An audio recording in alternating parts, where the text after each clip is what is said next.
Hello, and welcome to our discussion on leadership and management development and how it's going to benefit your company. In today's competitive business environment, it is important to remain high-flying and looking forward. We are the Eagle Group, and we're going to create a plan that's going to help your business stay competitive. Here are our group members. I'm Matt. I'm Dan. I'm Nahum. And I'm David. And together we're going to empower and generate leadership education in your company. On the agenda for today, we're going to discuss the difference between leadership and management and why leadership development and management development is important for your organization. We're going to discuss two options for leadership development, and we're also going to provide you with recommendations for your organization as you proceed forward.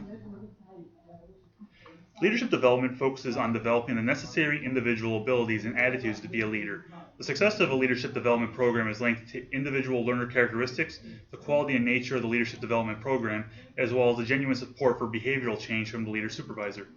Management development is the process by which managers learn and improve their management skills. This is important because management effectiveness is recognized as a determinant of organizational success. For a variety of reasons, leadership and management are not the same thing. For example, leaders have power through their influence and their charisma, while managers, on the other hand, hold power over others through formal authority and position. In addition, leaders focus on people and have a long-term view, while managers focus on structure and short-term results. Leaders are original, while managers imitate. In today's world, leadership and management go hand in hand, and they complement one another. It's important for managers today to also possess leadership qualities instead of only management qualities, because employees look to their managers to not only assign them a task, but to define their purpose as well. Managers no longer must only organize workers and maximize efficiency, but they also must help to nurture skill sets, develop talent, and inspire results. The task is no longer to just manage people, but is also to lead them. Now let's discuss the options for how to approach this development. The first approach you can take in regards to the development program is the art perspective, which is based on creating waves, basically seeing the future and executing the plan. It requires discovery of self-awareness, self-knowledge, expansion of perception, self-mastery, and expressing unique vision voice. With the perspective leaders, develop creative cultures. They work with kinship and allow the employees to have space and opportunities for expressing their leadership voice and realizing their potentials.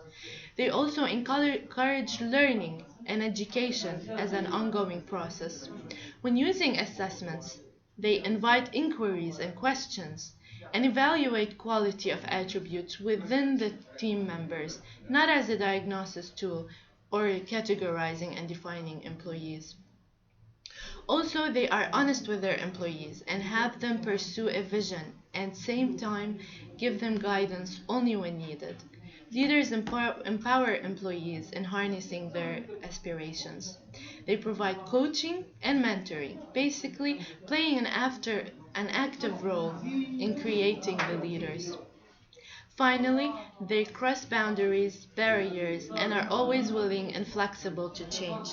So Dan, can you share with us the advantages and disadvantages of art approach?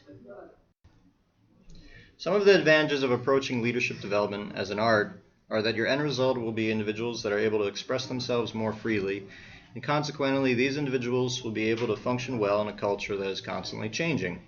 The major disadvantage to this approach is that the development may be too abstract and complex. Thus, if you develop someone successfully with this approach, it will be likely that you can't duplicate your result since it is so hard to measure precisely what elements are contributing to the individual's success. Now Nagam is going to go over the second option. Thank you, Dan.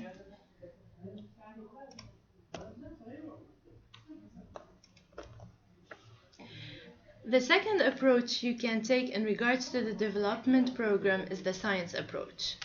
Managers approaching the science concept require training and teaching employees to master competencies related to the task at hand. They maintain reliability and repeatability of skills, behaviors, and abilities. During selection process, they use assessments for pre-screening and diagnosis. They ride waves that have been created by the leaders. HR practices are implemented to sustain control, predictability, and reliability. Basically, this concept includes the mentality of fixing and solving the problem. They judge team by output, profits, and they are results-oriented. With this mentality, regulations and/or procedures are a priority. So then, what about the advantages and disadvantages of the science approach? The major advantage to approaching leadership development as a science is that it achieves a clear, structured, and reliable process. This method is perceived as being the safest because it is the best approach to maintain control, predictability, and reliability. Some of the disadvantages with this approach are that it is very limited and bound by the current paradigm that an organization may have. In environments that are constantly changing, this approach will have difficulty keeping up and being sustainable. Now at this point you may be wondering, well, these sound like two completely different approaches. Which should we use? Our recommendation is generally to use an integrated perspective where one keeps both of these in mind and draws from each as the situation calls. With that being said, situation is an important factor to consider. It's great that you want to develop mid-level managers into leaders. However, I recommend allocating your resources wisely rather than developing all your mid-level managers. Upper management must determine in which area of the company leaders would be valuable, perhaps with a specific product line, perhaps with a specific marketing group, or perhaps a specific geographical region of the company. You must assess the business situation in addition to assessing the individuals. To elaborate some more on individual assessments, Thomas Kilmann and the DISC are good ways to determine individuals' conflict styles, and the Myers-Briggs will add valuable information to your developmental program as well. But I recommend assessing consecutive managers along certain information pipelines rather than just one specific candidate. This, in addition to a 360-degree feedback of potential candidates, will paint a picture in determining the type of situation and possible barriers that the mid-level managers may face when developing into more of a leadership role. Finally, it is important to trust your group of employees and to recognize each other's strengths, weaknesses, and tendencies. By using more of a collaborative approach, the organization will be able to utilize its human resource. Now David is going to give some more in-depth analysis. As part of our recommended strategy, we will implement ideas from leaders in our field. The first area we will discuss is authentic leadership. Some of the main ideas are as follows. Leadership emerges from personal experiences. Every person has certain defining experiences in their lives that define not only their personalities, but also the belief window through which we see and interact with the world. The next idea is reframe these stories to understand the self at the core. We will understand more about this with the next items that follow, which are recognize that you don't have to be born with certain characteristics in order to be a leader. It is something that can be developed as this leadership style suggests. The next item is rather than seeing themselves as victims, authentic leaders use these formative experiences to give meaning to their lives. They reframe these events to rise above their challenges and to discover their passion to lead. Next is discovering your authentic leadership requires a commitment to developing yourself. It's important to always continue to improve your weaknesses, to work on the things that you need to, not only weekly but also daily in order to achieve these, which goes hand in hand with the next item, which is in order to sustain success, take time for self-exploration. We also utilize ideas about storytelling to improve your management style. There are 5 key components of storytelling. Number 1, stories are context specific. Number 2, they are level appropriate. Number 3, they are told by respected role models. Number 4, they have drama. And number 5, they have high learning value. These points have a strong connection to authentic leadership as well. Authentic leaders know where they come from and use their own story to cultivate success in others. They use all their life experiences as learning tools. Now, implementing a plan using these themes can include the following. Getting the top team actively engaged. It is important to get every member of the top team engaged in order to create buy-in from the rest of the employees. Next is develop a collective point of view on leadership effectiveness. When the whole team agrees on the direction to go, it creates more unity moving forward. Next is consider all available alternatives. Recognize that telling a story isn't always the best way to teach or inspire. Next is get the right team in place to carry out the programs. This is making sure that there's a variety of perspectives on the team and make sure that the most enthusiastic person is the leader. And last is to use stories to stimulate dialogue, reflection, and action. Do not use stories as speeches, but as catalysts for discussion. A facilitated dialogue should follow in which everybody participates in discussing the leadership challenges raised in the discussion.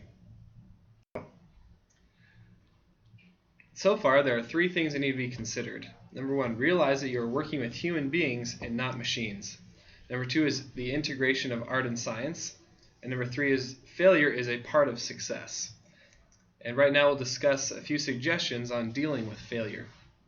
First of all, there are 3 main types. Number 1 is preventable. This is error due to deviance, inattention, or lack of ability. The second is unavoidable, which is failure due to uncertainty of work. Examples of this are triaging patients in a hospital emergency room, responding to enemy actions on a battlefield, and running a fast-growing startup company. In other words, situations that occur in unpredictable situations. The third type of failure is intelligent. This is failure that occurs when experimentation is necessary, when answers are not knowable in advance because this exact situation hasn't been encountered before. Other important aspects to consider are, number 1, getting an organization to accept failure takes leadership. Number 2 is only leaders can create and reinforce a culture that counteracts the blame game and makes people feel both comfortable with and responsible for learning from failures. So I feel that this ties into authentic leadership. Authentic leaders will create this culture and try to learn from mistakes rather than punishing them. Every mistake should be viewed as a learning opportunity. Now consider what we've talked about, and remember that at the end of the day, we are all people with different needs and perspectives. What we have recommended should be taken into serious consideration, knowing that what works for one person or organization may not work for another person or organization. Now, you've heard a lot today about leadership development, and I'm sure that many of you see how development is a long journey. We hope that you enjoyed our presentation and that all your leaders soar into the horizon.